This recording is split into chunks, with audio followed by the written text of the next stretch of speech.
Hi friends, welcome to my channel. இன்றைக்கி சேப்பங்கிழங்கு fry செய்கிறது எப்படின்னு பார்க்கலாம். அதுக்கு முதல்ல தேவையான பொருட்களை பார்த்துடலாம். சேப்பங்கிழங்கு வேக வச்சு தோல் உரித்து ரவுண்டாக கட் பண்ணி வச்சுருக்கேன். அப்புறமா கொஞ்சம் மஞ்சத்தூள், உப்பு, மிளகாய் பொடி, கரம் மசாலா, பூண்டு, 2 ஸ்பூன் அரிசி மாவு. இது எல்லாத்தையுமே ஒரு மிக்ஸி ஜாரில் போட்டு கொஞ்சமாக தண்ணி ஊற்றி நைஸாக அரைச்சி வச்சுட்டு, அந்த அரைச்ச விழுதை அந்த வேக வச்சு கட் பண்ணி வச்சுருக்க சேப்பங்கிழங்கோடு சேர்த்து நல்லா கலந்து வச்சுக்கலாம்.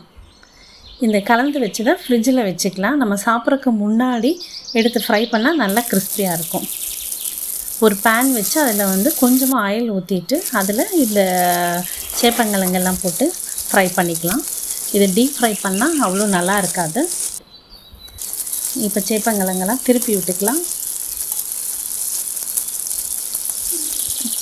இந்த சேப்பங்கிழங்கு ஃப்ரை சாம்பார் சாதம், ரசம் சாதம், தயிர் சாதம், அப்புறம் வெரைட்டி ரைஸ் எல்லாத்துக்குமே ரொம்ப நல்லாயிருக்கும். இப்போ நல்லா கிறிஸ்பியாக வெந்துருச்சு. இதை நான் எடுத்துடுறேன்.